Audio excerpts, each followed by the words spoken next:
Hello, good morning all of you. कैसे हैं आप सभी? सबसे पहले तो आप सभी को नए साल की बहुत बहुत शुभकामनाएं। 2022 आप सभी के लिए मंगलमय हो। Good morning. जल्दी से ज्वाइन हो जाइए सभी लोग। सोनू जी, आरती, शौर्य, गुड मॉर्निंग। कोमल, साना, हरिओम, नीतू भंडारी जी, गुड मॉर्निंग। सभी ज्वाइन हो चुके हैं। सभी को नए साल की हार्दिक शुभकामनाएं जी। तो बिल्कुल आप सभी के लिए ये नया साल बहुत ही मंगलमय हो। आप सभी के जो सपने हैं वो सारे पूरे हो इस साल में। तो इसी शुभकामनाओं के साथ शुरू करते हैं हम आज के इस सेशन को जी। धन्यवाद। तो ज्वाइन हो गए सभी लोग। Sonu Kumar ji, Komal, Sarwalia ji, good morning all of you. तो जैसे कि आपको पता है आज हमारा ये लेक्चर नंबर 1 है, पहला। ठीक है, तो सबसे पहले आप सभी को बहुत बहुत स्वागत है हमारे इस ऑनलाइन कोर्स में। तो चलिए बढ़ते हैं दोस्तों आगे। तो बिल्कुल तैयार हैं आप सभी जी? गुड मॉर्निंग सभी को, गुड मॉर्निंग। तो जैसे कि आप देख रहे हैं कि हैप्पी न्यू ईयर 2022। तो हैप्पी न्यू लर्निंग। ठीक है, तो आपकी लर्निंग भी यहाँ से हम कह सकते हैं, आपकी ये नई लर्निंग शुरू हो रही है यहाँ से। तो इसके लिए भी आपको बहुत बहुत शुभकामनाएं। ठीक है, तो चलिए दोस्तों बढ़ते हैं आगे।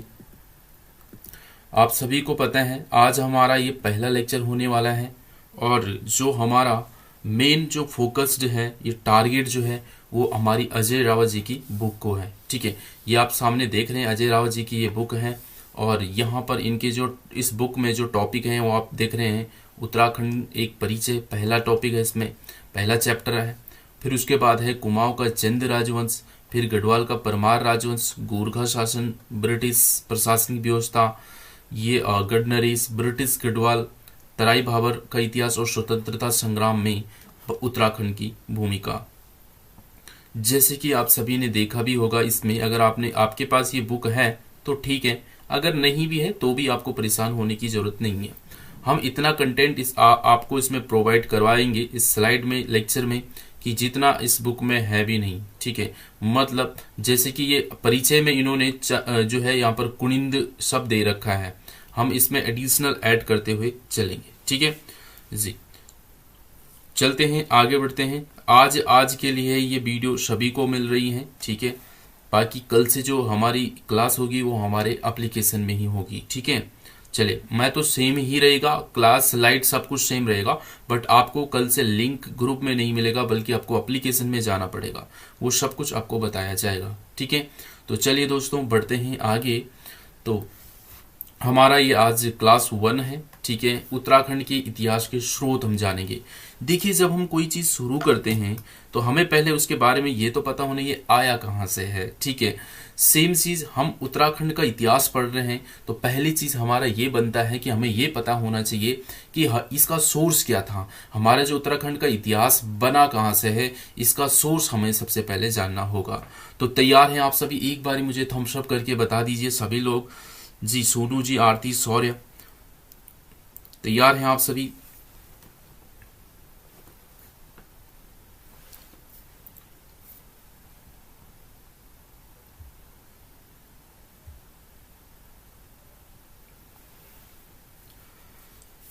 जी बिल्कुल रेडी हैं सभी लोग। आरती जी, चले बहुत बढ़िया। तो बढ़ते हैं आगे क्लास की तरफ। और आज की जो क्लास है वो अंडरस्टैंडिंग है। देखिए, आपको क्लास को पहले समझना है। ठीक है, बाकी चीजें फिर तभी क्लियर होगी, पहले आपको समझने पे ध्यान देना है। नोट्स कुछ नहीं बनाने हैं आज की क्लास में। ठीक है, ये एक आपका ओवरव्यू हम कह सकते हैं इसका। इसमें आपको समझना है किस तरीके से हमारा इतिहास जो बनता है, इसके सोर्स क्या है। तो मैंने इसको बहुत ही सरल तरीके से आपके सामने प्रेजेंट करने की कोशिश की है, आप स्लाइड में देख सकते हैं। देखिए, उत्तराखंड के इतिहास की हम बात कर रहे हैं और हमारा जो टॉपिक है उत्तराखंड इतिहास के स्रोत, या हम कह सकते हैं सोर्स। तो क्या क्या सोर्स हैं हमारे उत्तराखंड को जानने के, हमारे उत्तराखंड के इतिहास को जानने के? तो देख लेते हैं। हमने दो भागों में इसको डिवाइड किया है दोस्तों। एक है साहित्यिक स्रोत और एक है पुरातात्विक स्रोत। राइट, एक है साहित्यिक स्रोत और एक है पुरातात्विक स्रोत। साहित्यिक स्रोत क्या होते हैं, पुरातात्विक स्रोत क्या होते हैं। साहित्य आप सभी को पता है, जिसमें मतलब साहित्य से रिलेटेड है, मतलब जिसमें किसी ने कोई बुक में लिखा हुआ है, जिसमें जो है लिखित कह सकते हैं आप लोग, ठीक है, वो हमारा आ जाएगा साहित्यिक में। पुरातात्विक क्या आ गया, जैसे हमें कोई गुफा मिल गई, या हमें कुछ मृद भांड मिल गए, या कोई हमें अभिलेख मिल गए, आप समझ रहे, तो ये आएंगे हमारे पुरातात्विक में, राइट। तो पहले तो समझ लेते हैं वन बाय वन। अब जो साहित्य स्रोत हैं, साहित्य स्रोत जो है हमारे, देखो हम पढ़ के आ रहे हैं, पहले चीजों को दिमाग में बिठाने की कोशिश कीजिए। उत्तराखंड के स्रोत कहाँ से, हमारा जो उत्तराखंड का इतिहास है, इसके स्रोत हमें कहाँ से हमें जानने को मिलता है कि हमारा इतिहास भी था उत्तराखंड का, तो उनको हम यहाँ पर आज जानेंगे। तो देखिएगा, सबसे पहला जो हमने इसको दो भागों में बांटा, साहित्यिक स्रोत और पुरातात्विक। अब सर साहित्यिक और पुरातात्विक में क्या डिफरेंस है? साहित्यिक स्रोत ये हैं जिसमें हमें साहित्य में, जैसे कि हम कह सकते हैं धार्मिक ग्रंथों में जहां जानकारी मिली है हमें उत्तराखंड के स्रोत में, जहां, ठीक है, लोक साहित्य में, विदेशी साहित्य में, तो इन सभी जो हमें लिखित प्रकार से या किसी किताबों में हमें देखने को मिले, किसी ग्रंथ में हमें देखने को मिले, वो साहित्य के अंदर आएंगे। पुरातात्विक में वो आएंगे जैसे कोई पत्थर पे कहीं लिखा गया, कोई हमें गुफा मिली है उनके टाइम पे, मतलब गुफा से हमें इनके बारे में जानकारी मिली है हमारे इतिहास की, ठीक है, या कोई हमें अभिलेख मिले हैं, कोई मुद्रा या सिक्के मिले हैं हमें, कोइंस मिले हैं हमें, ये हमारे पुरातत्व में आएंगे। आप समझ गए। अब बात करते हैं हम पहले साहित्यिक स्रोत की। साहित्यिक स्रोत क्या क्या थे हमारे उत्तराखंड के, देखो जहां से हमें उत्तराखंड के बारे में जानकारी मिलती है। सबसे पहले देखिएगा आप यहाँ पर धार्मिक साहित्य। अच्छा, धार्मिक साहित्य में जैसे कि आप देख रहे हैं महाकाव्य, हम कह सकते हैं महाकाव्य।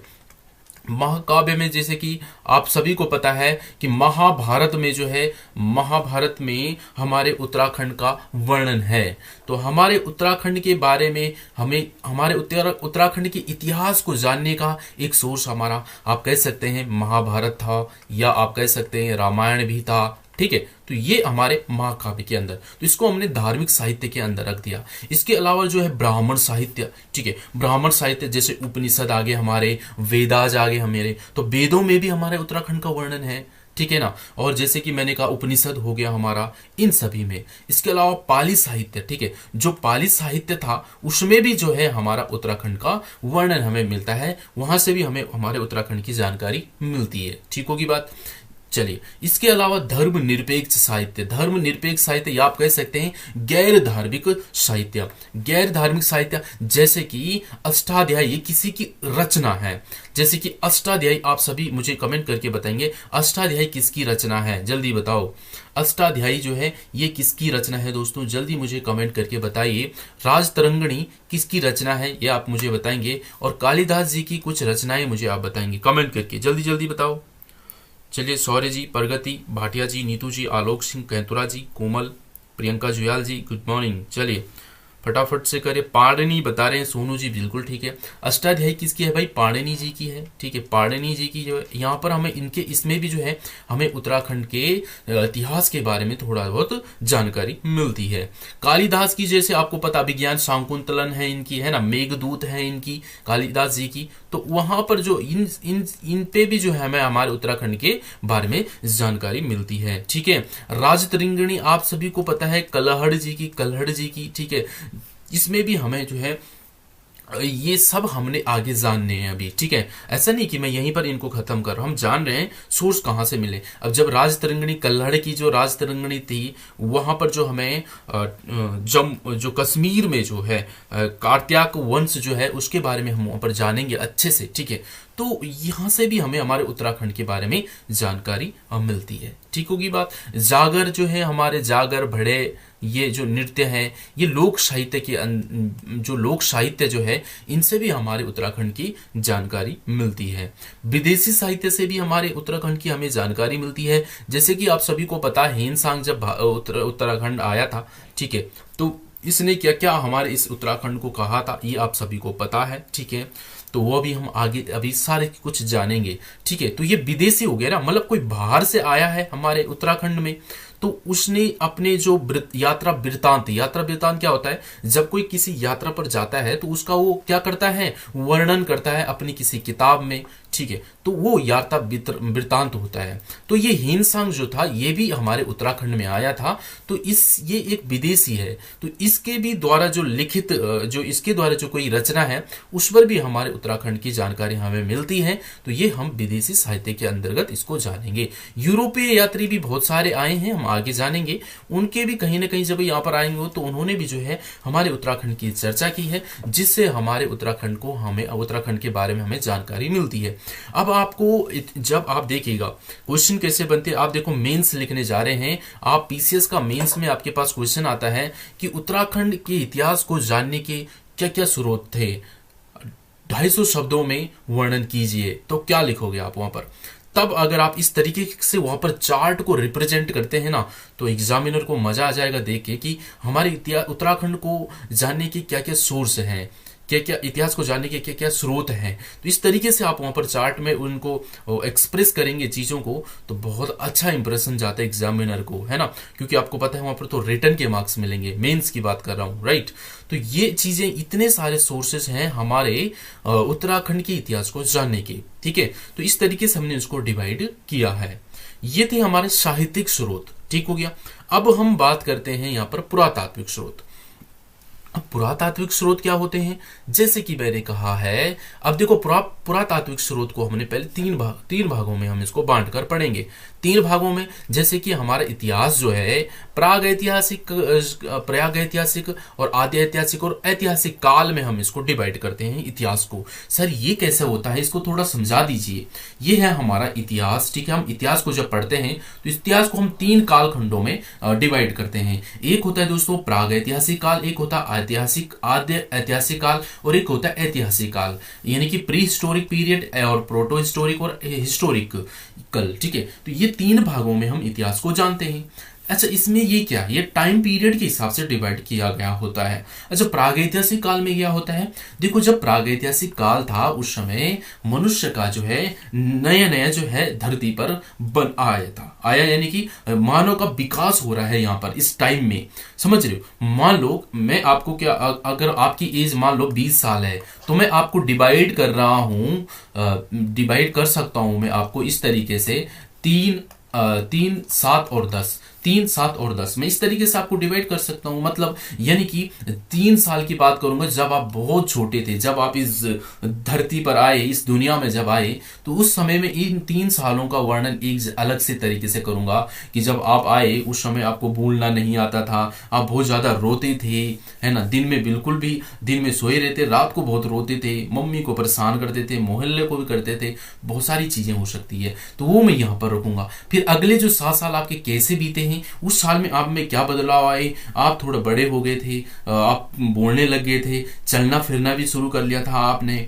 इसी तरीके से ये 7 साल के अंदर अब आप स्कूल भी जाने लग गया, है ना, स्कूल भी जाने लग गया, यहाँ पर एडमिशन भी कर दिया आपका, ठीक है, इस तरीके से। और जो इसके अगले जो 10 साल है आपके, अब आप जो है कॉलेज भी कर चुके हैं और अब आप जो है गवर्नमेंट जॉब की तैयारी करना शुरू कर चुके हैं, 18 साल के हो चुके हैं, आपने जो है इलेक्शन में वोट भी दिया है, ठीक है, प्रधान के चुनाव में भी आपने वोट डाला है। तो अब आप यहाँ पर आ चुके हैं, अब आप एक गवर्नमेंट जॉब की प्रिपरेशन भी करने लग गए हैं, यूके SSS के फॉर्म फिल करने लगे। तो इस तरीके से हमने डिवाइड करा है इसको, आप समझ रहे, एक 20 साल का लड़का, हमने इसको डिवाइड किया इस तरीके से। यही हमारा इतिहास भी है, हमने इतिहास को इसी तरीके से डिवाइड किया 3 कालखंडों में, एक है प्राग ऐतिहासिक और एक है आदि ऐतिहासिक और एक है ऐतिहासिक। अब प्राग ऐतिहासिक काल में क्या होता है, जब मनुष्य इस धरती पर आया ही था, यानी कि मनुष्य का जब विकास शुरू होने लगा था, उस काल को कहते हैं हम प्री हिस्टोरिक या फिर प्राग ऐतिहासिक काल। जब मनुष्य यहाँ पर आया ही था, तो क्या उसको इतना कुछ ज्ञान हो गया था कि वो लिखना शुरू कर लेगा, है ना? नहीं ना, बिल्कुल भी नहीं। अभी तो वो आया ही है, तो उसको भी इतना कुछ भी ज्ञान नहीं है। तो हम कह सकते हैं जो प्राग ऐतिहासिक काल वह काल है जिसके कोई लिखित साधन उपलब्ध नहीं है। मतलब क्या है भाई, इस समय मनुष्य को लिखना आता है कहां से, वो कौन से पहले सीख के आया, तो अभी उसको कोई ज्ञान नहीं है। इस टाइम पीरियड में उसको कोई लिखित साक्ष्य हमें नहीं मिलेंगे। क्यों मिलेंगे हमें, जब भाई उस समय पे किसी ने कुछ लिखा ही नहीं है, उनको लिखना ही नहीं आता था, तो हमें लिखित साक्ष्य मिलेंगे भी कहां से हमें इस टाइम पे। आप समझ रहे हो बात को, ठीक है? तो बिल्कुल ये आपको ध्यान रखना है। और जिसमें मनुष्य का जीवन अपेक्षाकृत सभ्य नहीं था, अरे कुछ आता ही नहीं है, मनुष्य बन रहा है, अभी मनुष्य मनुष्य का विकास हो रहा, अभी तो मनुष्य एक प्रकार से भालू के टाइप का, जिसमें बहुत सारे बाल है, झुक के रहता है, एंगल इस तरीके से झुका हुआ रहता है अभी बॉडी उनकी। तो मतलब अभी एक प्रकार से पूरा मानव बना नहीं है, अभी आप समझ रहे हो ना। अभी मनुष्य का विकास शुरू हुआ है इस पीरियड में। तो ये आपको ध्यान रखना है। ये हड़प्पा सभ्यता का पहले का पीरियड आप कह सकते हो, उससे पहले का जो टाइम पीरियड रहा है। मूव करते हैं थोड़ा आगे, ये है आदि ऐतिहासिक काल। अच्छा, आदि ऐतिहासिक काल में अब क्या होता है, अब थोड़ा सा डेवलप हो गए आप। क्या डेवलप होते हैं, देखो यहां पर एक सेकंड, यहां पर क्या हो गया है, लिखित साक्ष्य तो उपलब्ध है। अब यहां पर क्या करने लगे, देखो अब जो ये प्रागैतिहासिक काल है, जो फर्स्ट वाला, इसको हम पाषाण काल भी कहते हैं। क्यों कहेंगे हम इसको पाषाण काल, हम इसको इसलिए कहते हैं पाषाण काल। पाषाण का मतलब होता है दोस्तों पत्थर का काल, पत्थर का काल मतलब पाषाण का काल। अच्छा, ये पत्थर का काल का क्या मतलब हुआ, यहाँ पर पत्थर का काल का मतलब ये हुआ, जब मनुष्य आया तो उसको इतना जानकारी थोड़ी नहीं थी क्या था वो उसको अपने पेट भरना, अब उसको भूख भी लगती हो तो पेट भरने के लिए वो कुछ करेगा। पेट भरने के लिए क्या खाएगा, उसको कौन सी सब्जी उगाना आता था या कुछ करना आता था, तो वो क्या करेगा, वो जानवर देखेगा, उन जानवरों को मारेगा और उन्हीं को खाएगा।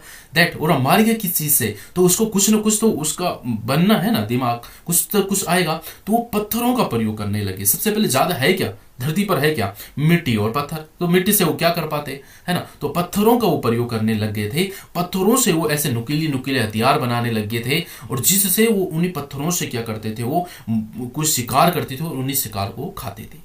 राइट, तो ये था हमारा प्रागैतिहासिक काल के अंदर ये चीज। तो मतलब यहां पर ये पत्थरों का प्रयोग करते थे, इसीलिए हम इसको पाषाण काल यानी कि पत्थर का काल भी कहते हैं। क्लियर हो गया, प्रागैतिहासिक की काल की मैं बात कर रहा हूं। इतनी चीजें आपको क्लियर हो जानी चाहिए भाई। अब हम मूव करते हैं यहां पर आदि ऐतिहासिक काल में। यहां पर अब जो है इंसान जो है थोड़ा सा डेवलप हो चुका है, थोड़ा ये सभ्य होने लग गया है। तो यहां पर अब इनकी क्या है, लिखित साक्ष्य अब हमें उपलब्ध होने लगते हैं। अब इनको थोड़ा थोड़ा ज्ञान होने लग गया, अब ये थोड़ा थोड़ा मतलब लिखने लग गए। पर जो इन्होंने लिखा है ना, वो हम आज भी नहीं पढ़ पाए हैं, हम नहीं समझ पाए हैं इनकी इस लिपि क्या थी इनके लिखने की। तो वो आज पर हमें लगता है, होता है कि ये कुछ लिखा होगा इन्होंने, ऐसे कहीं पर कुछ दीवारों पर लिखा है। तो ये साफ पता चला है उन्होंने जो उनकी खुरचनी या कुछ जो आप कह सकते हैं चौपर या ऐसे पत्थरों के कुछ हथियार से उन्होंने दीवारों पर ऐसे कुछ बनाया हुआ है। बट हम इनको पढ़ नहीं पा रहे, इनकी जो लिपि है लिखने की वो हम नहीं पढ़ पा रहे हैं। तो हम कह सकते हैं लिखित साक्ष्य तो है इनके, पर हम पढ़ नहीं पाए हैं। सबसे बड़ा एग्जाम्पल इसका हड़प्पा सभ्यता है दोस्तों। क्या है, हड़प्पा सभ्यता यानी कि सिंधु घाटी की सभ्यता, इसका सबसे बड़ा एग्जाम्पल आप कह सकते हैं। ये जो टाइम है दोस्तों, ये आदि ऐतिहासिक काल का है, प्रोटो हिस्टोरिक पीरियड का। यहाँ पर हमें लिखित साक्ष्य बहुत मिलते हैं, पर हम उनको पढ़ नहीं पाते हैं, उनकी लिपियों को हम समझ नहीं पाते हैं। तो क्लियर हो गया आपको, ठीक है। इस तरीके से डेवलप हो रहा है अभी मनुष्य, ठीक है। और धीरे धीरे फिर आगे आएंगे हम हिस्टोरिकल पीरियड में, हिस्टोरिकल यानी कि ऐतिहासिक काल में। यहाँ पर मनुष्य अब जो है काफी सभ्य हो चुका है, वो सब कुछ अब जानने लग गया, समझने लग गया। और यहाँ पर जो है काफी चीजें अब आ गए हैं। अब यहाँ पर जो सिक्के वगैरह बनने लग गए हैं, ठीक है। और यहाँ पर जो हमें बहुत सारे जो है लिखित साक्ष्य मिलते हैं, जिसको हम पढ़ भी रहे हैं, समझ भी रहे हैं। फिर यहाँ पर वंश शुरू होने लग जाते हैं, जैसे आपका कुनिंद वंश आने लग जाता है। तो ये हमारे इतिहास में जो है वो यहाँ पर मनुष्य सभ्य बन चुका है, समझ लो। तो इस तरीके से हमने इसको डिवाइड किया है इतिहास को, राइट। तो यही चीज हम यहाँ पर जानने थे दोस्तों। यहाँ पर आइए, अब ये हमारा हम पढ़ रहे हैं उत्तराखंड के इतिहास को। सोर्स कहां से मिला है, तो पुरातात्विक सोर्स को भी हमने 3 भागों में डिवाइड किया है, प्राग ऐतिहासिक स्रोत और आदि ऐतिहासिक स्रोत और ऐतिहासिक स्रोत। अब मुझे एक चीज बताइए, क्या हमें प्रागैतिहासिक स्रोत से सिक्के मिल सकते हैं या नहीं? जल्दी बताओ मुझे कमेंट करके। मुझे ये बताओ, क्या हमें, अगर आपके पास क्वेश्चन बन गया कि मुद्राएं हमें जो है किस हमारे जो है सिक्के जो मुद्राएं का जो है हमारा सोर्स जो रहा होगा वो किस काल में रहा होगा? प्रागैतिहासिक काल में रहा होगा, आद्य ऐतिहासिक काल में रहा होगा, या ऐतिहासिक का सोर्स रहा होगा? तो आप मुझे बताओ, क्या ये प्रागैतिहासिक काल का सोर्स हो सकता है? सिक्के, कॉइन्स हो सकते हैं? आप बोलोगे सर बिल्कुल भी नहीं। अरे प्रागैतिहासिक काल में तो उनको अभी जानकारी ही नहीं है, अभी तो उनको कुछ आता ही नहीं है, तो सिक्के कहां से बनाएंगे वो? आप समझ गए ना बात को। तो यही हम यहाँ पर जान रहे हैं। अब इसीलिए मैंने आपको ये चीज बताया था कि प्रागैतिहासिक काल में हो क्या रहा था। ठीक है, तो यही है दोस्तों। तो प्रागैतिहासिक काल में हमें सिक्के नहीं मिल सकते, क्योंकि अरे अभी तो इंसान का अभी विकास ही हो रहा है। तो पाषाण उपकरण हमें यहाँ से मिलेंगे। अरे सर ये पाषाण उपकरण क्या हो गए? पाषाण यानी कि पत्थरों के उपकरण हमें यहाँ से मिलेंगे प्रागैतिहासिक काल में। समझ रहे हो? पत्थरों के उपकरण क्या हो सकते हैं? जैसे पत्थरों पर कुछ ऐसा कुछ लिखा हुआ हमें मिल सकते हैं वहां से। ठीक है, हमें खुरचनी हथियार हमें वहां से मिल सकते हैं। जैसे कि आपको हैंडेक्स हो गया। अब हैंडेक्स क्या होता है? देखिए, पत्थरों के इस प्रकार से इन्होंने बनाए हुए ऐसे इस टाइप के जो नुकीले नुकीले पत्थर। देखो नेक्स्ट जो क्लास आएगी ना उसमें पिक्चर भी रखूंगा मैं। आज की अंडरस्टैंडिंग क्लास थी, एक ओवरव्यू क्लास है आपकी। ये हैंडेक्स हमें वहां से देखने को मिलता है दोस्तों। ये हैंडेक्स क्या होता है सर? इस प्रकार के हमें वहां पे पत्थर मिले हैं, इसको हैंडेक्स कहा गया है। ये हैंडेक्स मतलब हो सकता है कि इसको यहाँ से ये क्या होल्ड करके जो है मनुष्य पकड़ता होगा इस तरीके से हाथ से, और यहाँ से ये नुकीला है, यहाँ से ये शिकार करने में इसका प्रयोग करता होगा, और पीछे से भी इसको जो है तोड़ने के लिए करता होगा, इस तरीके से मारने के लिए करता होगा। तो ये हैंडेक्स जो है ये पत्थरों के बने उपकरण हैं, ये हमें पाषाण काल से ही तो मिलेंगे। आप समझ रहे हो बात को? क्योंकि यहां पर मनुष्य को सिर्फ पत्थरों या औजार पत्थर के ही इनको जानकारी थी।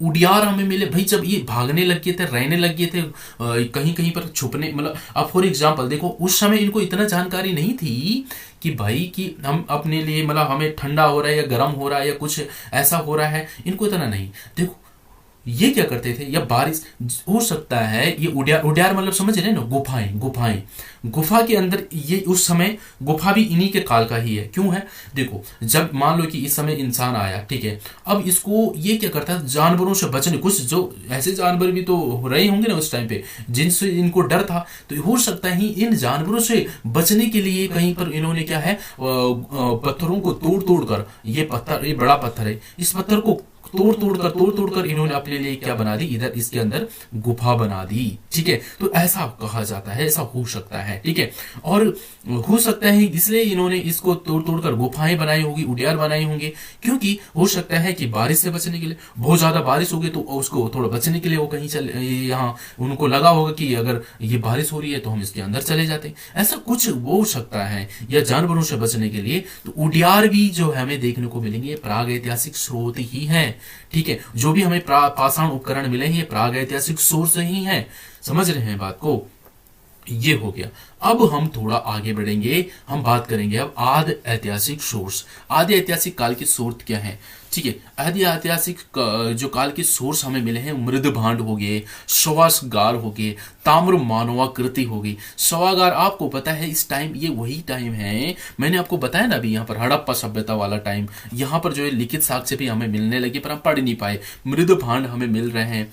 ठीक है, शवागार यानी कि जो मतलब जहां पर जो है डेड बॉडीज को जो रखा जाता था, मतलब दफनाया जाता था, वो यहाँ पर मिलने लगी है। और इनके साथ जो इनकी जो है ना मतलब जो प्रिय चीजें हैं, प्रिय मतलब कह सकते हैं, मान लो कि जो इसको अच्छी लगे, जैसे कि फॉर एग्जांपल किसी का बहुत ही ज्यादा डॉग है, कुत्ता है, या कोई पालतू पशु है जो उसका प्रिय चीज रहा होगा, तो उसको भी उसके साथ दफनाया जाता था। तो ये सारी चीजें हमें यहाँ से मिलती है, इस टाइम से हमें देखने को मिलती है।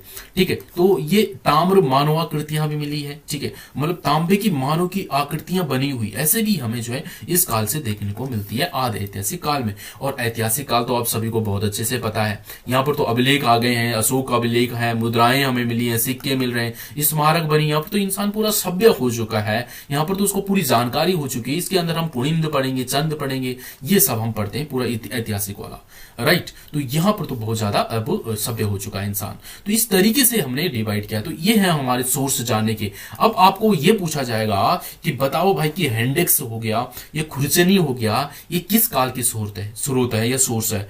तो सीधा सीधा आप समझ जाएंगे ना कि ये प्राग ऐतिहासिक काल के सोर्स होंगे। अंडरस्टैंडिंग बनानी है, रटना नहीं है किसी चीज को।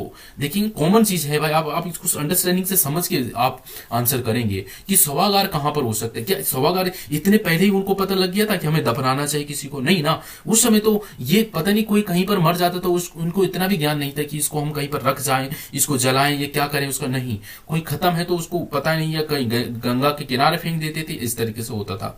यहां पर उनको थोड़ा इतना तो ज्ञान हो गया। अब उस इन्होंने सभागार बना दिए हैं, दफनाने के लिए गड्ढा कर रहे हैं, वहां पर दफना रहे हैं, उनकी जो खास या प्रिय चीजें हैं उनको भी उसके साथ में डाल रहे हैं।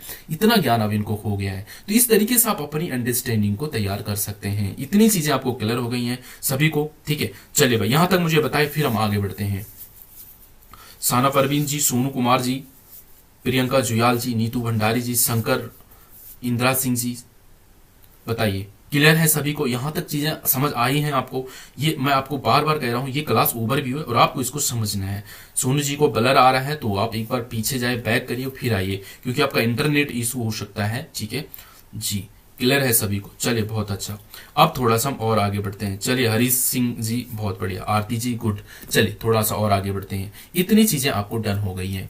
अब देखिए, जैसे कि हमने जाना ही है कि इतिहास को हमने 3 भागों में पढ़ा है कि प्राग ऐतिहासिक, आदि ऐतिहासिक और ऐतिहासिक काल। और इसी को मैंने कहा इसको पाषाण एज कहते हैं, यानी कि स्टोन एज भी हम इसको कहते हैं। क्यों? क्योंकि इस समय से पत्थरों का। अब इसको टाइम पीरियड को इन्होंने अलग अलग डिवाइड किया है दोस्तों, पुरा पाषाण, मध्य पाषाण, नव पाषाण। और जो ये पुरा पाषाण काल है ना, इसको भी डिवाइड किया है निम्न पुरा और मध्य पुरा और उच्च पुरा। इसको हम हिस्ट्री में पढ़ेंगे, जब हम हिस्ट्री पढ़ेंगे ना, हिस्ट्री, वहां पर इसको बहुत अच्छे से हम जानेंगे। अभी हम उत्तराखंड पढ़ रहे हैं तो उत्तराखंड पॉइंट ऑफ व्यू से हम इसको लेकर चलेंगे, राइट।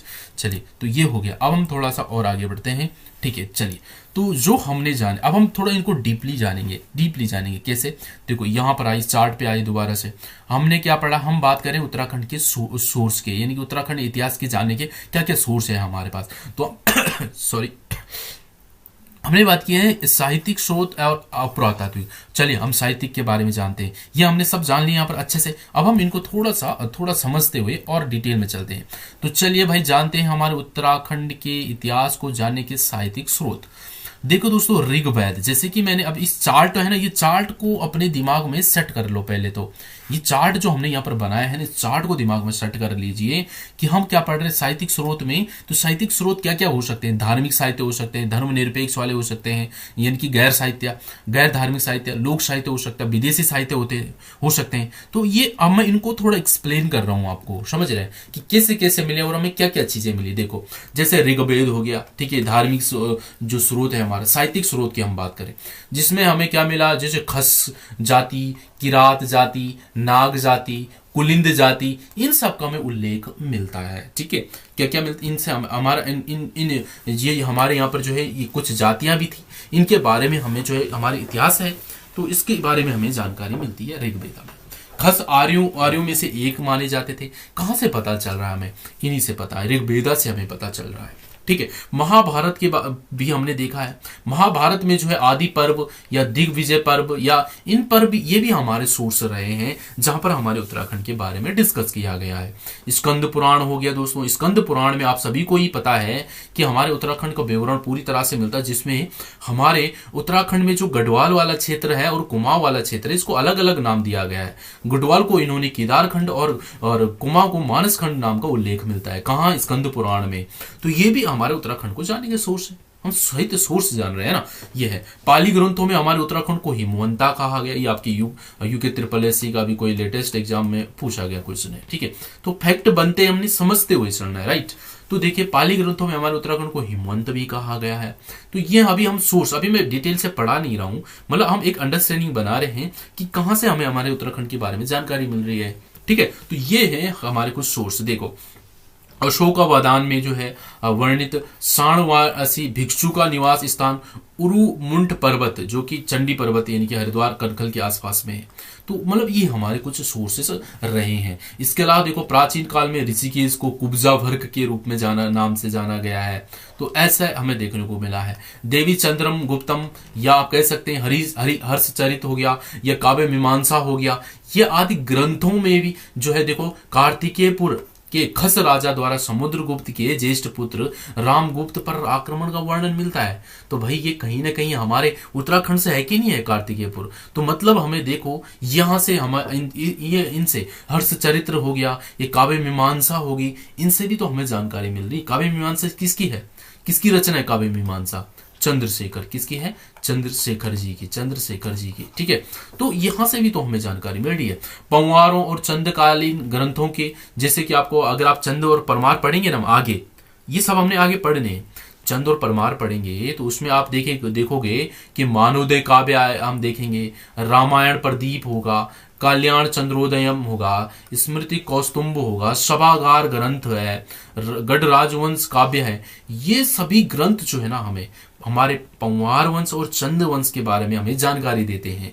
तो समझ रहे हैं ना आप, ये है साहित्य स्रोत, इनसे हमें हमारे उत्तराखंड की जानकारी मिलती है। ये लिखी गई है, ये ग्रंथ हमें देखने को मिलते हैं, समझ रहे हो। गढ़वाल राज्य वंशावली हमें देखने को मिलती है, जिसमें पूरे इनके वंश के बारे में लिखा हुआ कि इसके बाद कौन आया, इसके बाद कौन राजा बना, इसके बाद कौन राजा बना है, ये हमें मिलते हैं। ठीक है, मियाँ प्रेम सिंह की गुलदस्त तवारिक इको, इनकी भी एक रचना है जिसमें जो टिहरी गढ़वाल में समकालीन इतिहास के लिए महत्वपूर्ण है। मतलब जब टिहरी गढ़वाल के साथ साथ में जो और कुछ चल रहा था उसके बारे में हमें मियाँ प्रेम सिंह जी के गुलदस्त तवारिक इको रचना से जानकारी मिलती है। गढ़राज वंश का इतिहास हमें मोलाराम ने जी की रचना में हमें जानकारी मिलती है।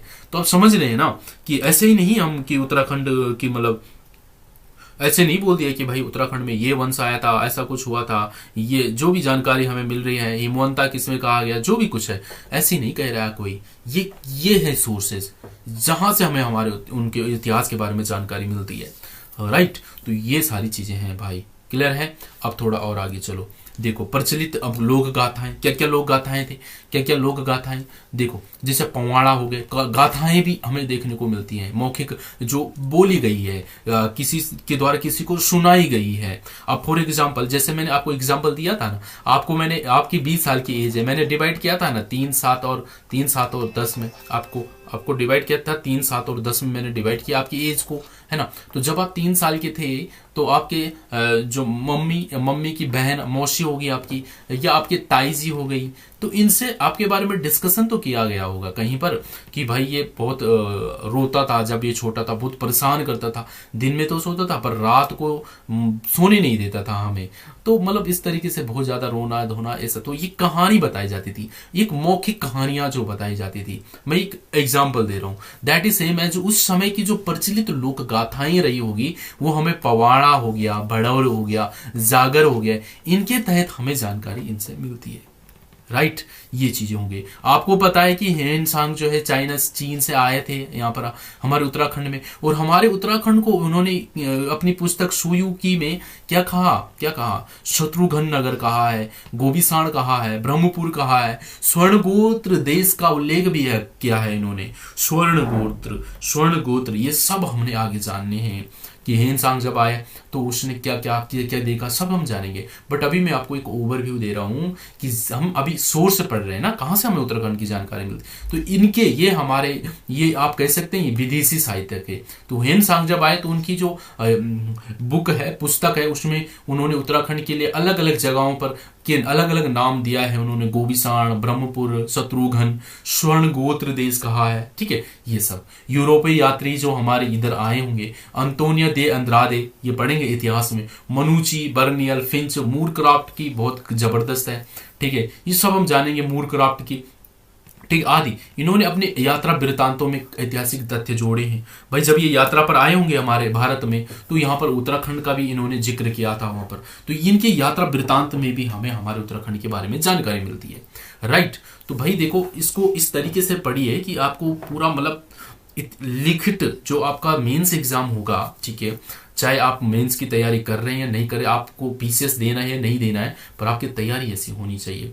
आपको दे दिया जाएगा कि बताओ उत्तराखंड में कि क्या है हमारे जो है स्रोत, साहित्यिक स्रोत को अपने शब्दों में लिखिएगा, तो क्या लिखेंगे, इस तरीके से वहां पर आपको जो एक्सप्रेस करना होगा चीजों को। राइट, तो ये है भाई हमारे, देख लिया हमने किस प्रकार से, मैंने थोड़ा थोड़ा एक्सप्लेन कर दिया जो चार्ट हमारा पीछे बना था। हमने देख लिया यूरोपीय यात्रियां जैसे अंद्रादे, अंतोनियो, मूरक्राफ्ट, इन सभी ने अपनी यात्रा वृत्तांतों में हमारे इनका तथ्य जोड़े हमारे उत्तराखंड के। जो विदेशी साहित्य हमने देखा है, हेन सांग आए, उन्होंने यहाँ पर जो गोबिसाण, ब्रह्मपुर, स्वर्ण गोत्र कहा है, जो हमने देखे लोक गाथाएं, पवाड़ा, भड़ो, जागर, ये सभी हमें जानकारी यहाँ से मिलती है। हमने फिर इसके अलावा देखा ये अलग अलग जो रचनाएं हैं, ग्रंथों से हमें जानकारी मिलती है, वेदा से, पुराणों से, ये सब हमने जाना है। तो मैं एक बार चार्ट को दोबारा देख लेते हैं।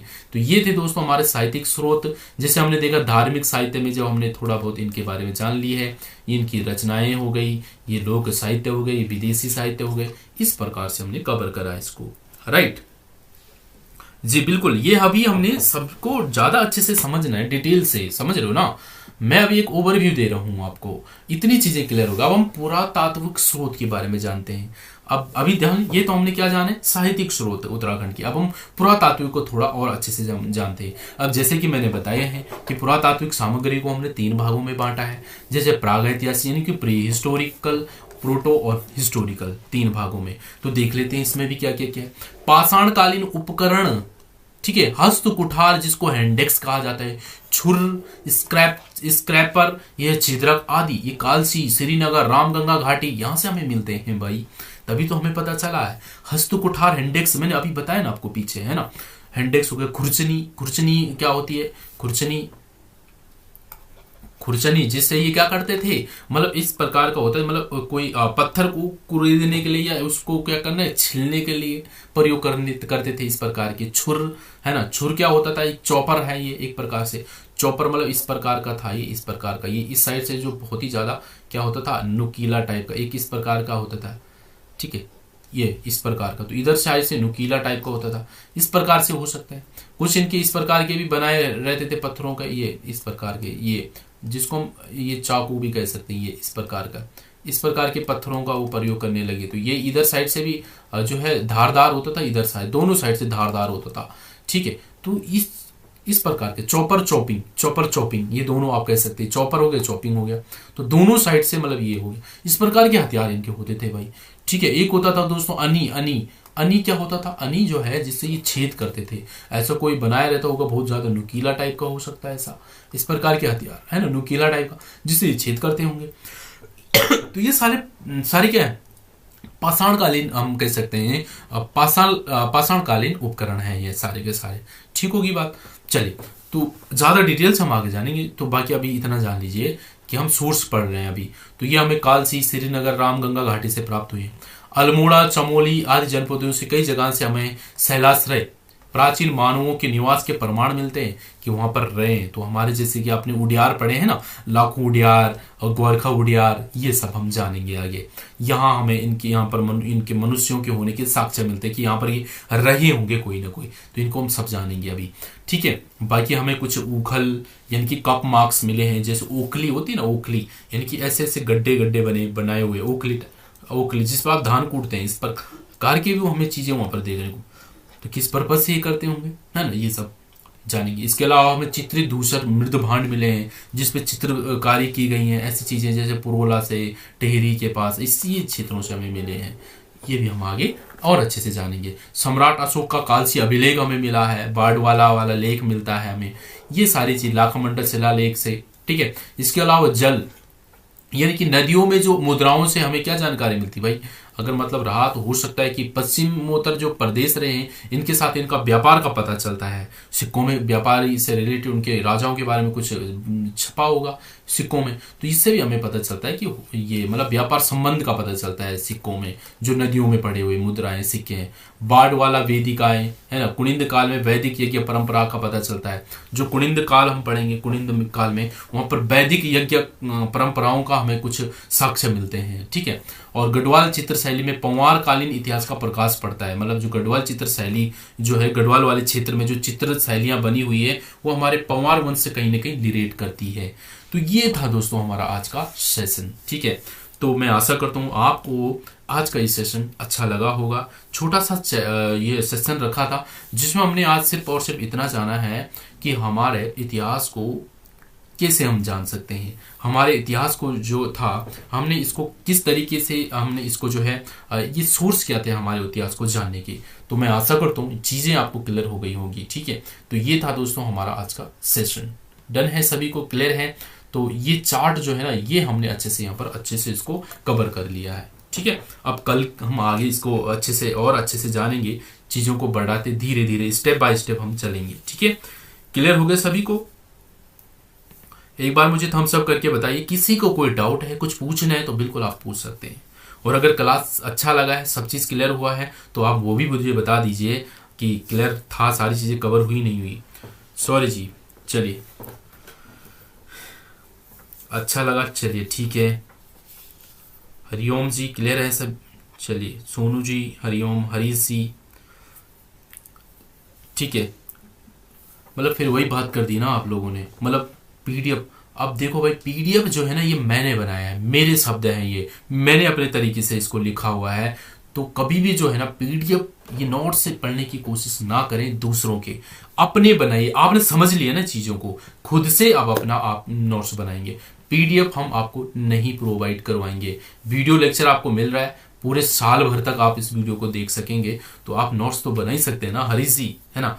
तो भाई इतना भी आलस मत रखिएगा। अगर आप नोट्स नहीं बनाते हैं तो कहीं ना कहीं लास्ट टाइम एग्जाम टाइम में आपको बहुत समस्या आ जाएगी। जब लास्ट के 2 या 4 दिन बचते हैं ना, रिवीजन करना बहुत मुश्किल हो जाता है। अपने नोट्स जब बनाए होते हैं, एक नजर भी डालोगे ना तो वापस रिकॉल हो जाता है। इसलिए मैं आपको कहूंगा कि खुद के नोट्स बनाइए। ठीक है भाई, क्लियर है सभी को? सौरभ जी मजा आ गया, चले बहुत बढ़िया। ठीक है कोमल जी, सर अब चीज मिलेगी ऐप में? सर अब सब चीज बिल्कुल मिलेगी कोमल जी। सैनी भाई जी मजा आ गया, चले बहुत बढ़िया सैनी जी। इसी तरीके से हमें कोई जल्दबाजी नहीं है। आप सभी को पता है आपका एग्जाम में अभी समय है, बहुत ही अच्छे से हम चीजों को डिटेल्ड में कवर करेंगे। और मेरा पूरा इसमें जो है पूरा मेरे साइड से अपना 100% है, कोई भी चीज छूटेगी नहीं। इस तरीके से हम इसको लेकर चलेंगे। अब आप कह रहे होंगे कि अजय राउत पढ़ा रहे सर, अब आप अजय राउत पे चलते तो अजय राउत के अगर किसी के पास बुक है तो इस तरीके से वहां पर कुछ भी नहीं मिलेगा आपको। ठीक है, हम नाम अजय राउत का दिया है, ठीक है, पर आप लोगों का ट्रस्ट मुझे देखना था। अगर आप हम पे ट्रस्ट कर रहे हैं, अजय रावत के नाम से आप आए हैं, तो हम आपको इतना कुछ यहाँ से प्रोवाइड करवाएंगे कि अजय रावत तो कुछ भी नहीं रहेगा। ठीक है, अजय रावत कवर होगा ही होगा इसमें, पर आपको इतना एडिशनल चीजें मिलेगी कि आप हरिकृष्ण रतूड़ी जी हो गए, घनश्याम जोशी जी हो गए, बद्रीदत्त पांडे जी हो गए, सबका निचोड़ आपको यहाँ पर मिलेगा। ठीक है, क्लियर हो गया सभी को? चलिए, अब ये था। अब सुनिएगा थोड़ा सा और चीज, क्या चीज। अब आपको कल से क्लास कहां पर मिलेगी? कल से आपको क्लास जो मिलेगी वो हमारे एप्लीकेशन पर मिलेगी।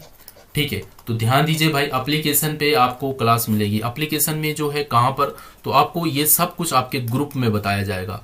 ग्रुप में बताया जाएगा, आप ग्रुप में ऐड हैं सभी लोग। ठीक है, तो कौन सा ग्रुप है देखिएगा, जो हमारा पेड वाला ग्रुप है वो उस पेड ग्रुप का जो नाम है, अभी बहुत सारे कोई अदर ग्रुप में है तो आप सभी मुझे मैसेज कर देना जो किसी अदर ग्रुप में, जो इस ग्रुप में नहीं, अपने ग्रुप का नाम देख लीजिए, आपके ग्रुप का नाम होना चाहिए। एक सेकंड मैं भी देख लेता हूँ, मुझे भी याद नहीं है क्या, क्योंकि इतने सारे ग्रुप है। अगर आपका ग्रुप का नाम है पटवारी लेखपाल, आगे लिखा होगा बॉयज वालों का तो बॉयज लिखा होगा, और जो गर्ल हैं तो उनके ग्रुप में गर्ल लिखा होगा। ठीक है, ऐसा। तो अगर आप इस ग्रुप में हैं तो आप बिल्कुल, आपको कुछ दिक्कत नहीं है। पर अगर आप इस ग्रुप में नहीं हैं तो आपको मुझे एक मैसेज करना है और आपको मुझे बताना है कि आप हमारे पेड स्टूडेंट, अगर आपने हमारा पे किया है तो आप मुझे बताइए, आपको इस ग्रुप में मैं ऐड कर दूंगा। क्योंकि अब आगे से जो भी जानकारी मिलेगी आपको सिर्फ इसी ग्रुप में मिलेगी, क्योंकि ये ग्रुप सेपरेट है। जिन्होंने पेड किया है वो ही इस ग्रुप में होंगे, अब वो गर्ल्स में है या बॉयज वाले ग्रुप में है, आपका अलग अलग है, राइट। तो यहां पर आपको जानकारी मिलेगी जो भी अब नेक्स्ट क्लास आएगी कल। तो ये टाइम से किसी को कोई इशू नहीं होना चाहिए। अब आप इस वीडियो को देखेंगे कहां पर? अब आपको मान लो अभी तो आपने देख लिया लाइव क्लास, अब आपको ये इसका रिकॉर्डेड वीडियो चाहिए सर, तो रिकॉर्डेड वीडियो हम कहां देखेंगे? तो रिकॉर्डेड वीडियो जो है हम इसको अपलोड करने में थोड़ा समय लेंगे, यानी कि 12 बजे के आसपास हम इसको अपलोड कर देंगे एप्लीकेशन में। कहां पर मिलेगा सर हमें? जो आपका कोर्स है ना, माई कोर्स में, माई कोर्स तो उसी को ही दिख रहा होगा जिसने पे किया है। तो माई कोर्स में आपका एक ऑप्शन आ जाएगा लास्ट में, उस ऑप्शन में लिखा होगा एडवांस हिस्ट्री और ब्रैकेट में लिखा होगा डॉक्टर अजय सिंह रावत जी। तो आप समझ जाना इस बुक की, इस क्लास की ही हम बात कर रहे हैं। उस पर क्लिक करेंगे तो वहां पर आपको ये क्लास मिल जाएगी 12 बजे के बाद। डन है, 12 से 1 भी बज सकता है, 2 भी बज सकता है, और आज शाम भी हो सकती है। पहले दिन की मैं बात कर रहा हूं, क्योंकि मेरे को खुद वहां पर अपलोड करना कुछ नहीं आता है एप्लीकेशन में। तो ये सारा काम हमारी टेक्निकल मैम देखती है, तो मैं उनको वीडियो भेजूंगा तो वो वहां पर ऐड करेंगी। तो क्लियर है सभी को?